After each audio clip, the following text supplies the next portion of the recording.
আমি আজি আইছো, আমি আন্দোলনত আইছো। আমি ইমান দিন রান্ধা বাড়া করলে আমার রান্ধা বাড়া আমার এই রন্ধনী কর্মচারী ইমান দিন কষ্ট করে রাঁধছো, ইমান ঘামি ঘামি আমি 5জন 6জন পৰিয়াল আছো। 1000 পয়সা দি আমি কি চলিব পাৰিম দেচোন, আপুনি লোকে চিন্তা কৰকচোন। ৰান্ধনী গৰাকীক 1000 টকা বেতন মাহেলি, এক মাহত 1000 পাওঁ। আৰু সহকাৰী যিগৰাকীক অকলো পায় 1000 পায়। আমাৰ অসমৰ যিমান ৰন্ধনী কৰ্মচাৰী আছে অকল 1000হে পায় মাহত। আমি 1000 টকা দি ইমান কিমান দিন চলিব পাৰিম? কিমান দিন আপোনালোকে চাকৰি কৰি? আমি 20 বছৰ কৰিলোঁ, 5 চনৰ পৰা আমি কাম কৰি আছোঁ। আজি 24, আজি 1000হে পাই আছোঁ। আজি 1000 টকা দি আমি 6জন কেনেকৈ চলিম? সেইকাৰণে আমি আলিবাটত আন্দোলন কৰিব আহিছোঁ। বাইদেউ আপোনালোকে মিনিমাম কিমান হ'ব লাগে বুলি আপোনালোকে দাবী কৰিব? আমাৰতো এতিয়া কৃষ্ণা বাইদেৱে 10,000 দিছি।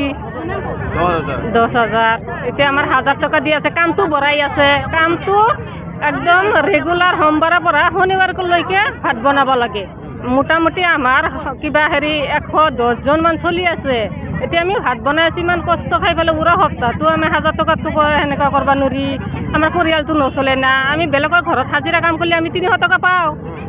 এতিয়া আমি স্কুলত কাম কি লাভৱান হ'ব পাৰিম? আমাৰ অৰুণোদয়টো নেদে। আমি স্কুলত কাম কৰা বুলি অৰুণোদয় নেদে। অৰুণোদয় নিদিয়ে আপোনাক?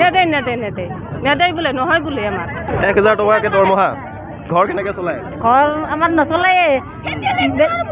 বেলেগে যে অৰুণোদয় পাই আছে 1250 টকা কাম নকৰা কৰি, আমি ৰাতিপুৱা 9টাৰ পৰা 3টা বজালৈকে কাম কৰোঁ। আৰু আপোনালোকক অৰুণোদয়ো নিদিয়ে? নাই, নিদিয়ে, একো নিদিয়ে। বাইদেউ 1000 টকাত ঘৰ কিদৰে চলাইছে? 1250 টকা অৰুণোদয়। আমাৰ একোই নহয়, চেণ্ডেল যোৰাৰ পইচা নাই, ব্লাউজ চিটাৰ পইচা নাই, 1000 টকা কি হয় আমাৰ? ইমান কষ্ট কৰি চুলি পুলি 9টা বজাত 3টা বজাত গুচি যাওঁ। কিমান বাচন ধোৱা, ভাত বনোৱা, চুলি পুলি 200-300 মানুহৰ চুলিৰ ভাত দিব লাগে। এইখিনি কি পইচা হয়? আপোনালোকে ইমান কাম কৰি 1000 টকা পায় আৰু আনে কাম নকৰাকৈ 1250 টকা পায়। আমাক সেইখিনিও দিয়া নাই। আমি সেইখিনি উঠিলে সেইখিনিও পইচাও নেদে আমাক মামাই।